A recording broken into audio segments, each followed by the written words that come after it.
Welcome to the WTF podcast. My name is Molly Smith, and I am on a mission to equip 1 million people with the tools to recognize when they're in the funk, but more importantly, how to pivot out of it. By tuning in today, you've joined me on this mission, and I'm so grateful that you are here. Friends, today we're diving into something that we all experience: trapped emotions. Now, the best analog for trapped emotions is the emotional baggage that we have been carrying around for years, often without realizing it. Those moments that we pushed our feelings aside, we've stayed strong, and we've told ourselves we were fine. Well, the energy attached to those emotions doesn't just disappear. It builds up over time. And before we know it, we're weighed down by emotions we never gave ourselves permission to feel. You can picture it like this. Every time we don't process our emotions in a healthy way, when we don't take the time to name it, feel it, and then let it pass, it's like putting a rock in the backpack that we carry around every single day.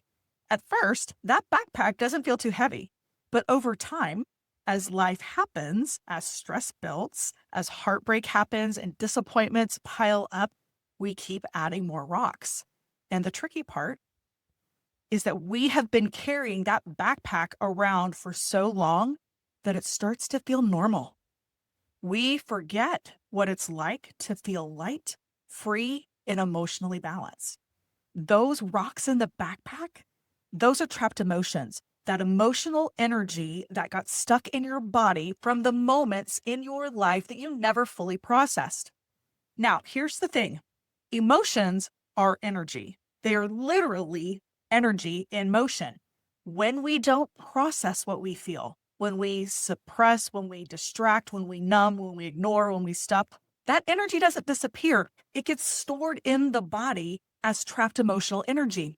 And that stuck energy can create imbalances emotionally, mentally, and even physically.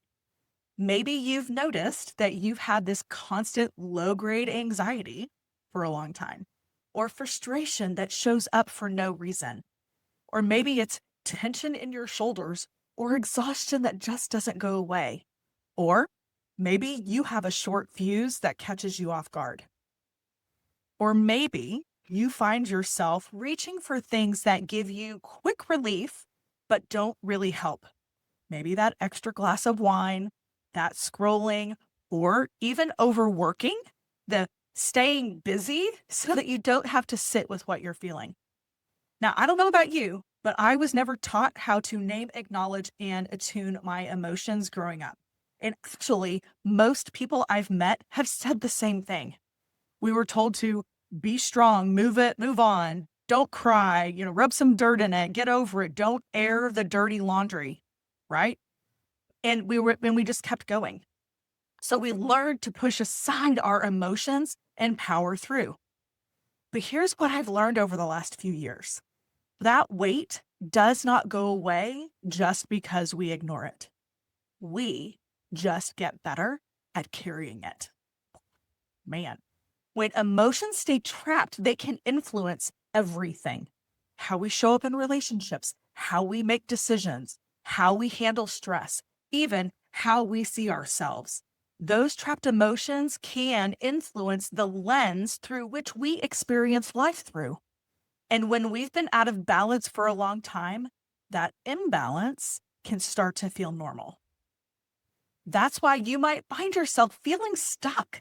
Like no matter what you do, you can't seem to make progress or move towards your goal or vision. Or you might feel this underlying discontent, like saying, this can't be all there is. When we are carrying around decades of that trapped emotional energy, it can feel hard to feel fully aligned and fulfilled because that energy is taking up space that's meant for peace and joy and purpose. About 18 months ago, I was introduced to a modality called the emotion code. It's a process that helps identify those trapped emotions and releasing the energy attached to it. And honestly, it was an absolute game changer for me. After my first session, I felt lighter. It's really hard to describe, but it was like something that was heavy, I didn't even know I was carrying, had been lifted. I was so fascinated by this experience. I wanted to learn a little bit more about it. So I continued working with a certified practitioner and eventually got certified myself. See, when we have an emotion that is not processed in a healthy way, when we don't name it, feel it, and allow ourselves to move through it, that energy of that emotion can get stuck in the body. And the emotion code is designed to identify those trapped emotions and release the energy attached to them so your mind and body can come back into balance. Now, it's really cool. There's a chart of 60 emotions. They're organized into 2 columns in 6 rows. I use muscle testing, or it's also called applied kinesiology, and I can communicate directly with the subconscious mind. Now, if you're like thinking, that's weird or that's odd or unfamiliar, I want you to think of it like this. It's kind of like connecting to your Wi Fi, me connecting to my clients' subconscious minds. I'm connecting to their Wi Fi. Their permission to do so is like giving me the Wi Fi password. Okay. So I'm not guessing or reading your thoughts. I'm simply tuning into your body's energy system, the subconscious part of you that remembers everything.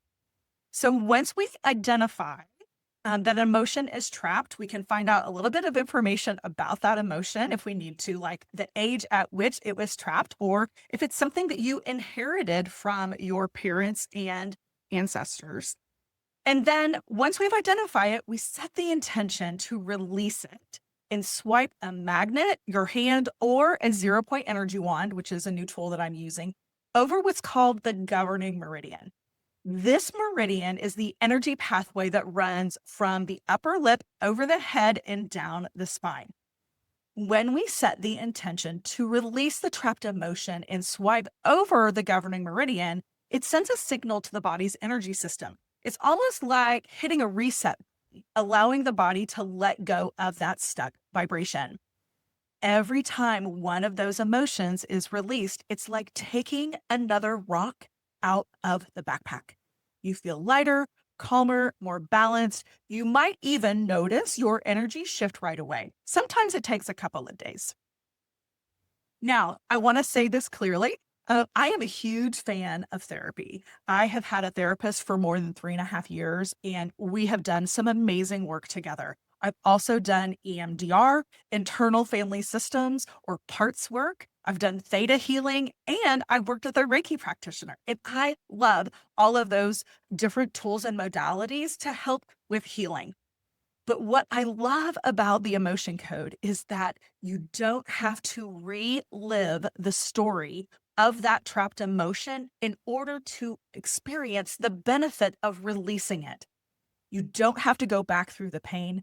You don't have to remember the details. And sometimes my clients, and even me, when I'm clearing myself, don't even remember the circumstance under which that emotion was not felt properly and it was trapped. And that's okay. You can still release that energy without re experiencing the hurt. And that's what makes this work so gentle and powerful at the same time. Now, releasing trapped emotions is only half of it.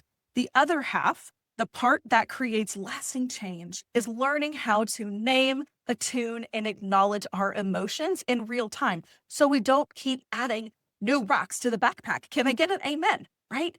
So, this is the part I get so passionate about because once you start building the muscle of naming, attuning, and acknowledging your emotions, your life begins to shift in a whole new way. You learn how to feel the feelings without fear. You stop running from the discomfort. You start responding instead of reacting. And when that happens, you create space for joy, creativity, connection, and purpose. I'm just so passionate about this work. It has been such a game changer for me personally, and it's been incredible to witness what has been released in my clients as well.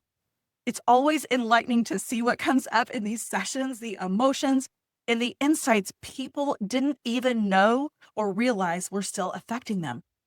I love helping people not only release the old emotional baggage, but also build the muscles of keeping them emotionally healthy. the ability to name, attune, and acknowledge what's happening and what you are feeling in that moment. Because here's the truth, friends, and I want you to listen up, turn up the volume. If you have big goals and dreams and a big vision for what you want your life to look like, this work matters. You can't carry a heavy backpack full of old rocks expecting to move freely into your future. Doing this work, releasing the emotional weight of what you've been carrying, and then learning to process what comes up in real time doesn't happen overnight, but it is absolutely life changing. If you want to learn a little bit more about the emotion code or how I pair it with tools like EFT tapping and frequency scanning and balancing to help people release, rebalance, and reset their energy, I put some links in the show notes where you can connect with me. Because once you start taking those rocks out one by one, you'll remember what it feels like to live lighter, freer, and more aligned with who you really are. That is how you get out of the funk. One release, one reset, one step at a time. If this episode was impactful for you in any way, please consider sharing it. Guys, I've got a big mission. My mission is to reach 1 million people with these tools and these stories to help them pivot out of the funk and step into the lives that they were destined to live. So please consider sharing it, and we'll see you next time. Thanks, everyone.